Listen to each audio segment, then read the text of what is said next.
오늘 우리에게 주시는 하나님의 말씀은 이사야 29장 13절에서 14절 말씀입니다.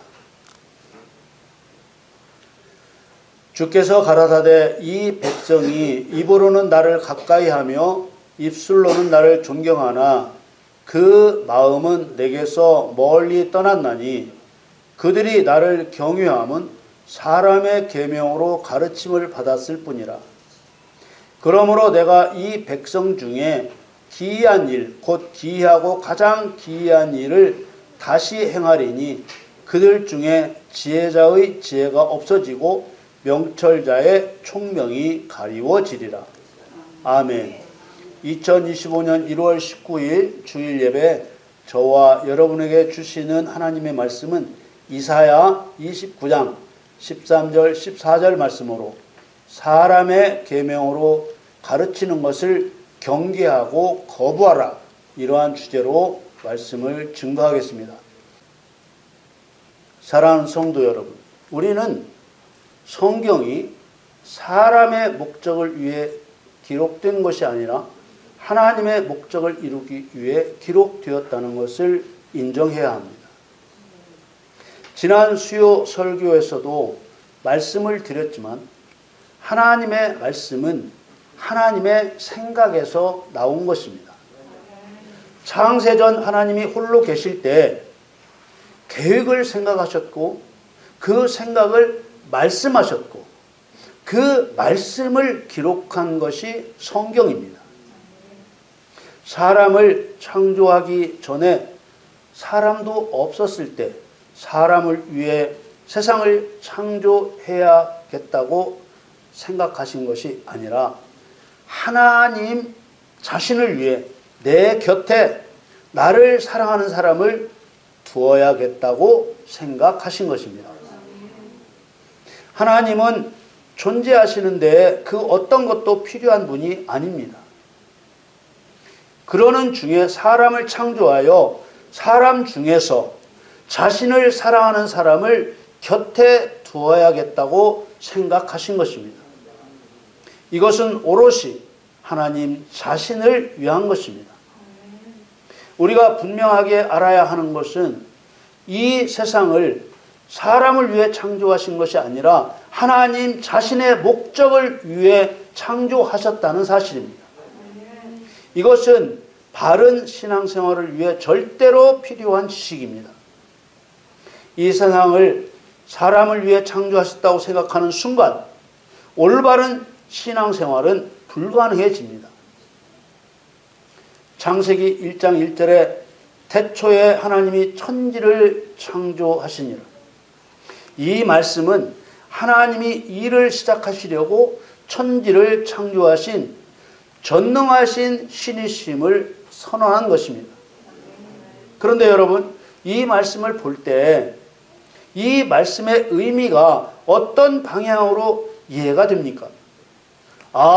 하나님께서 우리 인간들이 이 세상에서 영원히 행복하게 살게 하려고 이 아름다운 세상을 만드셨구나, 이런 생각이 들어갑니까? 아니면 하나님께서 정하신 기한 동안 자신의 목적을 이루시고 그 목적을 이루신 다음에 없애실 세상을 만드셨구나, 이런 생각이 들어갑니까? 우리는 성경을 통해서 처음부터 이 세상이 영원하지 않다는 것을 알았습니다. 베드로후서 3장 7절에 이제 하늘과 땅은 그 동일한 말씀으로 불사르기 위하여 간수하신 바 되어 경건치 아니한 사람들의 심판과 멸망의 날까지 보존하여 두신 것이니라. 그 동일한 말씀이란 창세기에 나오는 죄가 세상에 차고 넘칠 때 노아의 홍수로 세상을 멸망시킨 그 말씀을 가리키는 것입니다. 창세기 6장 13절에 보면 하나님이 노아에게 이르시되 모든 혈육 있는 자의 강포가 땅에 가득함으로 그 끝날이 내 앞에 이르렀으니 내가 그들을 땅과 함께 멸하리라.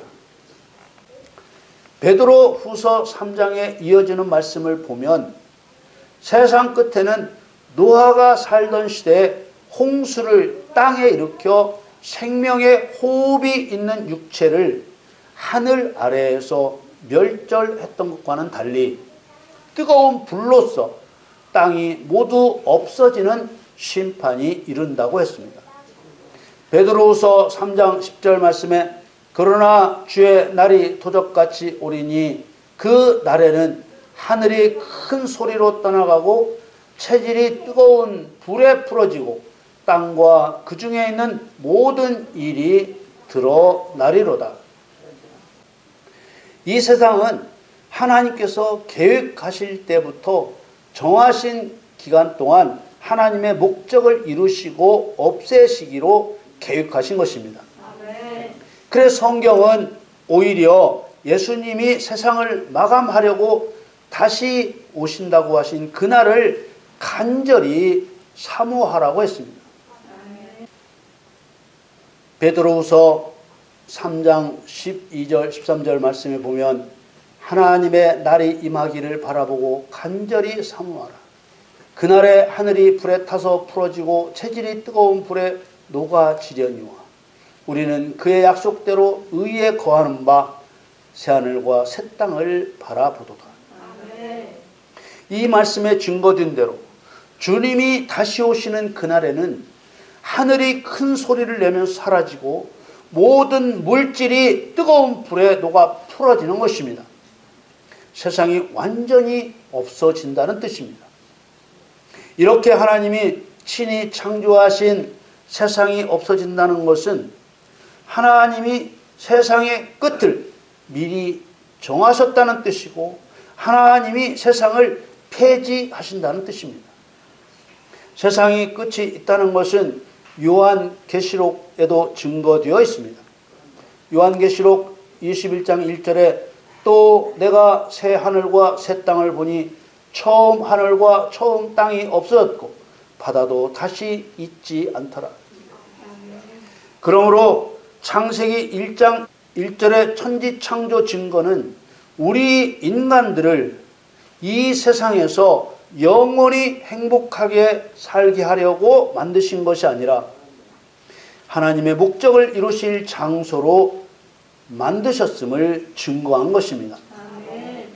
그러면 오늘의 주제로 돌아와서 우리가 창세기 1장 1절을 볼 때 사람을 위해서 세상을 창조하셨다고 생각할 때와 아니면 하나님의 목적을 위해서 세상을 창조하셨다고 생각할 때 성경 해석이 180도 달라지고 맙니다. 성경 전체를 보면 하나님께서는 분명히 정하신 기간 동안 하나님의 목적을 이루시고 세상을 없애는 것이 분명합니다. 그런데 창세기 1장 1절을 사람을 위해 아름다운 세상을 만드셨다고 말하면 그 다음부터는 성경 모든 말씀을 사람 중심, 사람의 계명으로 해석해서 말할 수밖에 없게 됩니다.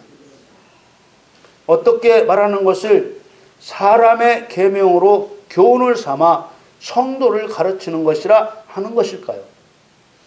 하나님의 계명과 아무런 상관도 없는 사람의 계명을 따로 만들었다는 말이 아닙니다.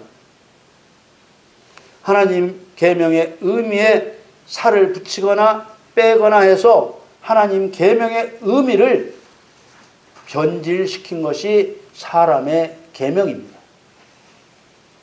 하나님께서 세상을 창조하셔서 하나님의 목적을 이루시고 세상을 마감하시는 모든 성경 말씀을 볼 때 창세기 1장 1절에는 왜 하나님께서 태초에 천지를 창조하셨는지 그 이유에 대한 모든 영적 의미가 담겨 있습니다. 창세기 1장 1절을 가만히 들여다보면서 성경의 흐름을 생각하면 아, 그러시려고 하늘과 땅을 창조하셨구나. 이렇게 생각하게 되고 종말의 말씀까지 가면서 하나님 목적을 이루시고 이 세상을 없애시려고 천지를 창조하셨구나, 이렇게 생각하게 되고 하나님의 목적과 그 목적을 이루는 수단과 방법을 한눈에 보게 되는 것입니다.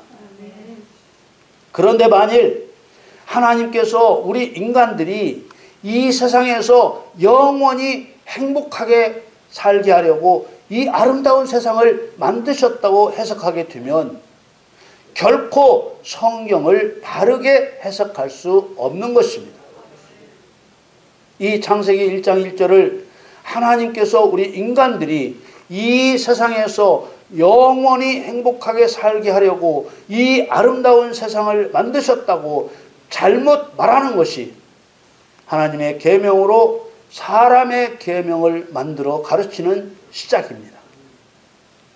이렇게 가르치면 성경의 시작과 끝, 세상의 시작과 끝이 바르게 연결될 수 없어서 올바른 신앙생활이 불가능해지는 것입니다.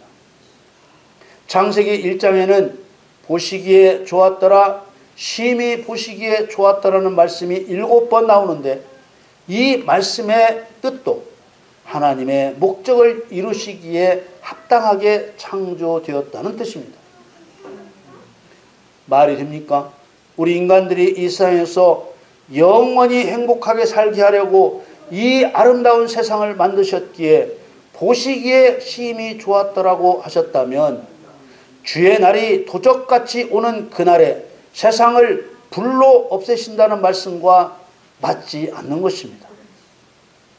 하나님께서 사람이 하나님 계명을 지키는지 안 지키는지 지켜보시기에 합당하게 세상이 지어졌다고 해석할 때 세상을 마감하실 종말의 말씀과 바르게 연결되는 것입니다. 이처럼 하나님 계명을 사람의 계명으로 바꾸어 가르치면 올바른 신앙생활이 불가능해집니다. 마태복음 15장에 예수님께서는 성경 말씀을 사람의 계명으로 바꾸어 지키게 했던 바리새인과 서기관들에게 오늘 본문인 이사야 말씀으로 책망하셨습니다. 예수님을 반대하는 바리새인과 서기관들이 당신의 제자들이 식사할 때 손을 씻지 않고 유대교 어른들이 세운 전통을 지키지 않는다고 시비를 걸었습니다. 그러자 예수님께서 너희는 어찌하여 너희 유전으로 하나님의 계명을 범하느냐고 하셨습니다.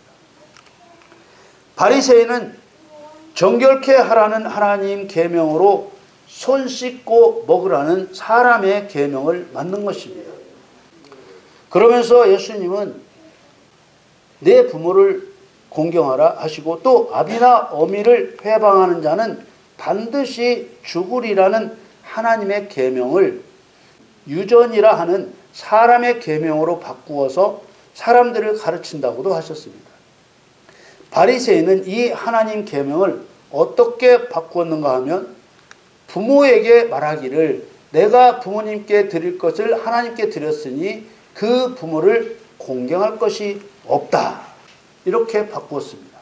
이런 바리새인의 행태를 예수님께서는 너희 유전으로 하나님의 말씀을 폐하는도다 라고 하셨습니다. 이처럼 유대인들은 하나님의 계명을 바꾸어서 사람들에게 가르치고 지키게 한 것입니다.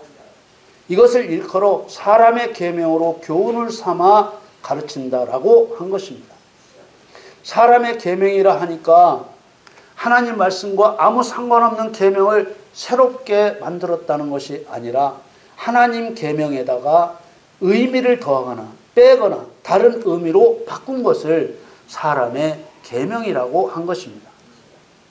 예수님께서는 이렇게 하나님 계명을 변질시켜 사람의 계명으로 만들어 교훈을 삼아 가르치고 지키게 했던 유대인들을 외식하는 자들이라 했습니다. 외식하는 자란 입술로는 언제나 하나님을 말하면서 마음으로는 하나님으로부터 멀리 떠나 있는 자를 말합니다. 거짓 입술을 가진 자, 위선자가 외식하는 자입니다. 이사야서 29장 13절 주께서 가라사대 이 백성이 입으로는 나를 가까이하며 입술로는 나를 존경하나 그 마음은 내게서 멀리 떠났나니 그들이 나를 경외함은 사람의 계명으로 가르침을 받았을 뿐이라. 우리는 무엇보다도 하나님 말씀을 가르치는 직분자들이 하나님 계명을 사람의 계명으로 변질시켜 그것을 교훈으로 삼아 가르치는 것을 경계해야 합니다. 하나님 계명을 변질시킨 사람의 계명을 지키며 살면 입으로는 하나님을 가까이 하고 입술로는 하나님을 존경한다고 하면서도 마음은 하나님에게서 멀리 떠난 사람이 되고 맙니다. 이런 성도는 천국은커녕 지옥불에 떨어질 수밖에 없습니다. 하나님 계명은 하나님 목적을 이루는 하나님 중심의 계명입니다.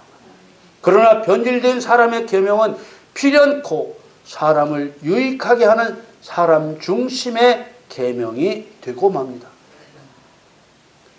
사람을 위한 사람 중심의 계명으로는 하나님을 공경하고 사랑하는 사람이 될 수 없습니다. 하나님께서는 이어지는 말씀에 가장 기이한 일, 곧 영의 일을 행하셔서 사람의 계명이 얼마나 무익한 일인지 알게 하시겠다고 하셨습니다. 오늘 본문 14절 말씀에 그러므로 내가 이 백성 중에 기이한 일, 곧 기이하고 가장 기이한 일을 다시 행하리니 그들 중에 지혜자의 지혜가 없어지고 명철자의 총명이 가리워지리라. 여러분, 하나님 계명을 사람의 계명으로 변질시켜 그것을 진리인 양 교훈으로 삼아 성도를 가르치는 일이 왜 일어납니까? 하나님의 목적을 이루시려고 세상을 창조하셨다는 것을 부정하기 때문입니다. 태초에 하나님이 천지를 창조하시니라. 이 말씀이 어떻게 보이십니까? 하나님 목적을 이루시고 이 세상을 없애시려고 천지를 창조하셨다고 성경대로 보이십니까? 여러분, 변질된 사람의 계명을 따르면 하나님을 헛되이 경배할 수밖에 없습니다.